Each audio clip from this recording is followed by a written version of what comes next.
नमस्कार, स्वागत है आपका एस्ट्रोटेबल.com पे। और धनु राशि का दिसंबर कैसा गुजरेगा।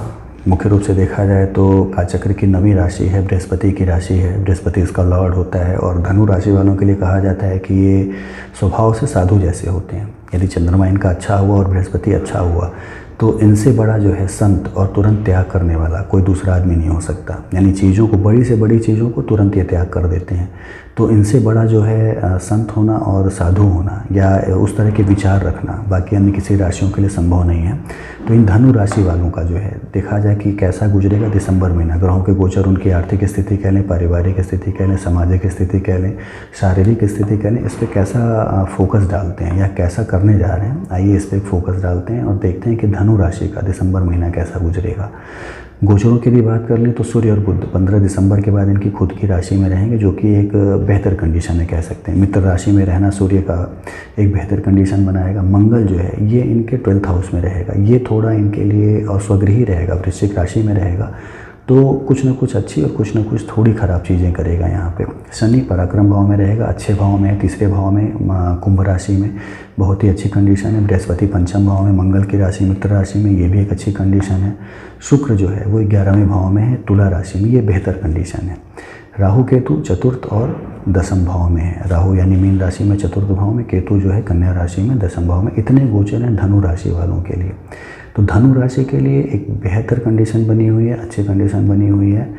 हर चीज़ पे अलग अलग फोकस करते हैं कि धनु राशि के लिए अलग अलग कुछ फील्ड को चुन लेते हैं, जैसे कार्य क्षेत्र को चुन लेते हैं। नौकरी और बिजनेस में जो लोग हैं, यानी आपका कार्य क्षेत्र नौकरी भी हो सकता है, बिजनेस भी हो सकता है। नौकरी वालों को क्या मिलेगा। सूर्य और बुध जो हैं ये देखा जाए तो ख़ास तौर से बुध जो है ये जब भी चला आएगा आपके केंद्र में, तो धनु राशि वालों के लिए कह लें तो कहीं ना कहीं से एक केंद्राधिपति दोष सृजित कर देता है। तो नौकरी वालों के लिए केतु का होना निश्चित रूप से मानसिक टेंशन देने वाला है कह सकते हैं। और बुध का 15 तारीख के बाद चले आना केंद्र में, ये केंद्राधिपति दोष सृजित करेगा। तो देखा जाए तो कहीं ना कहीं से 15 तारीख के बाद यानी 1 से 15 तक का समय जो है इन्हें विशेष प्रयास करके अपनी चीज़ों को एकदम फॉलोअप करके एक लाइनअप कर लेना चाहिए। यानी जो भी नौकरी में करना चाहते हैं, जो भी चीज़ पाना चाहते हैं, 15 दिसंबर के पहले यदि वो कर गुजरते हैं तो बेहतर कंडीशन है। नहीं तो 15 तारीख के बाद से जबकि बुध चला आएगा धनु राशि में तो ये केंद्राधिपति दोष सृजित करेगा और हो सकता है सूर्य के साथ आके अस्त भी हो जाए।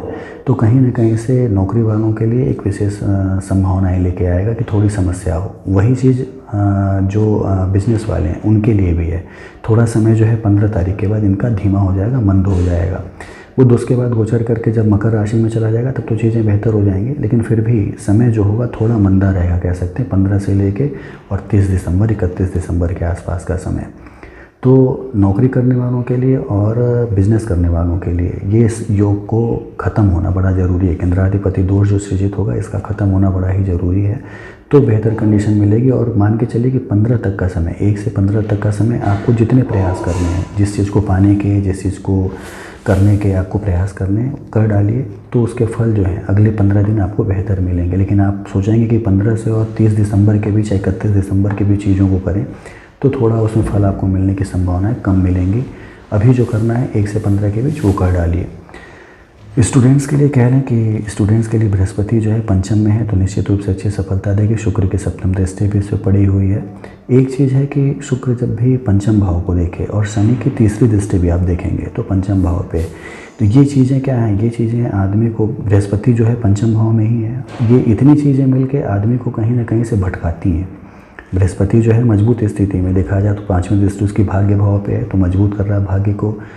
लाभ भाव पे है 7वीं दृष्टि तो उसको भी मजबूत कर रहा है और आपके लग्न को यानी आपकी राशि को भी मजबूत कर रहा है 9वीं दृष्टि डाल के। लेकिन शनि की तीसरी दृष्टि और शुक्र की जो है वो 7वीं दृष्टि ये दिखाते हैं कि पंचम भाव कहीं ना कहीं से आपका सांसारिक चीज़ों में घेरने के लिए कह रहा है। शनि जो है तीसरी दृष्टि डालेगा तो नष्ट करेगा उस भाव को। शुक्र जब डालेगा 7वीं दृष्टि तो निश्चित रूप से आपको संसार की तरफ खींचेगा, यानी भोग विलास करना, घूमना, कपड़े पहनना, फैशन करना, पढ़ाई लिखाई से दूर लेके जाना। तो उसका पूरा लाभ यदि आप उठाना चाहते हैं कि पढ़ाई लिखाई जो कर रहे हैं उसमें एक सेंट्रलाइज रहें, सारी चीज़ें आपकी कंसंट्रेट होकर पूरी हों, तो सजग हो जाइए, सावधान हो जाइए, क्योंकि ये चीज़ें जो हैं घटित होंगी। और 1 से 30 दिसंबर यानी दिसंबर का गोचर है ये, तो निश्चित रूप से दिसंबर का महीना आपको कंसंट्रेशन से हटा के संसार की तरफ मोड़ सकता है। तो थोड़े सावधान हो जाइए और जम के मेहनत करिए, कंसंट्रेट रहिए, अपने आप को भटकने मत दीजिए, तो बेहतर चीज़ें मिलेंगी। सूर्य जो है आपके खुद की राशि में आ जाएगा 15 तारीख के बाद, तो सूर्य निश्चित रूप से आपको सफलता दिला देगा जो भी आप पाना चाहते हैं। लेकिन कंसंट्रेट रहेंगे तो जो स्टूडेंट्स हैं उनको निश्चित रूप से जम के पढ़ना चाहिए। भटकने से अच्छा है कि अपने आप को कंसंट्रेट किए रहें।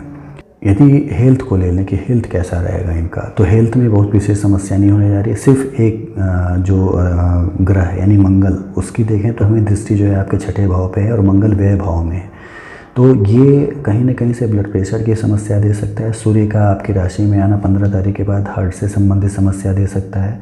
तो इस पर यदि आप फोकस करते हैं तो मान के चलिए कि आप सही रहेंगे। डेली वर्कआउट करिए और रूटीन चेकअप कराइए कहीं ना कहीं से, और पहले से यदि ये समस्याएं हैं तो निश्चित रूप से एक बार फिर डॉक्टर से आप कंसल्टेंसी ले सकते हैं।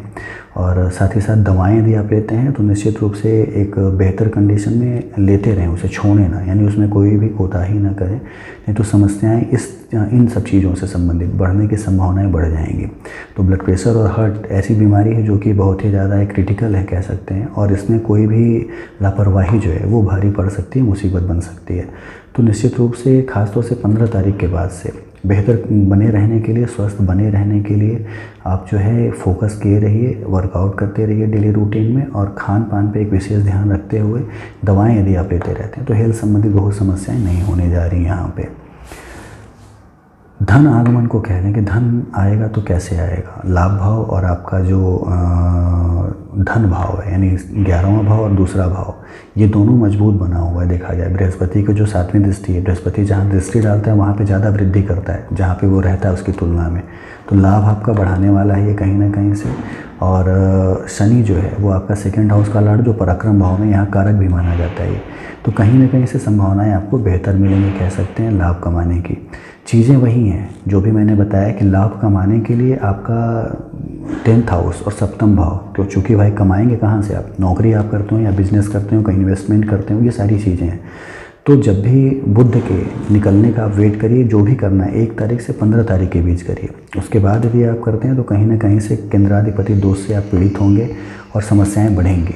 तो 1 से 15 के बीच में जो भी करना है, जो भी निर्णय लेना है, कहीं इन्वेस्टमेंट करना है, कहीं कमाने के लिए कुछ करना है, तो कर डालिए, लाभ आपके बढ़ जाएंगे। 15 तारीख के बाद थोड़ा अपने आप को आप रोक लीजिएगा कह सकते हैं, सावधान रहिएगा, तो लाभ जो है आपके वो स्थिर एक रहेंगे, कोई समस्याएं नहीं आएंगी। मंगल जो है यहाँ पे देखा जाए 12th हाउस में, तो कहीं ना कहीं से फालतू चीज़ों पे खर्च कराता है। ये व्यय भाव है यहाँ पे, ये हॉस्पिटल में खर्च कराना, NGOs में खर्च कराना, व्यर्थ के घूमने फिरने में खर्च कराना, ये सारा मंगल कराएगा। साथ ही साथ कोर्ट केस कचहरी में भी मंगल कराएगा। हालांकि उसमें आपको विजय मिलेगी, मंगल जब स्वगृही हो यहाँ पे तो विजय देता है, लेकिन खर्च तो आपके होंगे ही।